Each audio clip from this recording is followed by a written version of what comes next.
communicate to your club moderators kay we are already processing. Human sa gipahitubong information drive alang sa Panabo City Scholarship Program, nagsugod na atong Mayo 20, 2024 ang pagdawat sa mga requisitos sa mga interesadong estudyante nga mo-apply sa maong programa. Pinaagi sa usa ka post sa Panabo City Mayor Jose Jo Relampagos Facebook page, opisyal na nga modawat og kumpletong rekisito sa Panabo City Scholarship Program ang opisina ni Mayor Jo. Ang mga programa sa lokal nga panggamhanan alang kini sa mga kabataan sa syudad nga migraduar sa senior high school, mga estudyante sa kolehiyo ug nakaundang sa kolehiyo. Adunay tulo ka scholarship programs ang gipadayag sa lokal nga panggamhanan.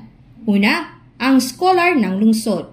Ikaduha, ang Study Grant for Indigenous People and Muslims of Panabo City ug ang ikatulo, ang Continuing Study o Ladderized Education Grant. Paimang nosab sa interesadong aplikante nga siguraduhon nga naka-fill out sa online application o kumpleto na inyo ang mga rekisitos ato sa pagpasa aron dili malangan ang pag-asikaso. Alang sa dugang nga mga pangutana o klarifikasyon, mamahimong bisitahon ng Panabo City Mayor Jose Jo Relampagos Facebook page o mutawag sa mga numerong 0961 022 2816 ug 0991-433-8120. Good luck, future scholars! Kauban sa kamera si Louie Panagsagan, kini si Team Acevedo nga gikan sa City Information Office Broadcast Services. Alang sa Frontline News Panabo, importante, informed.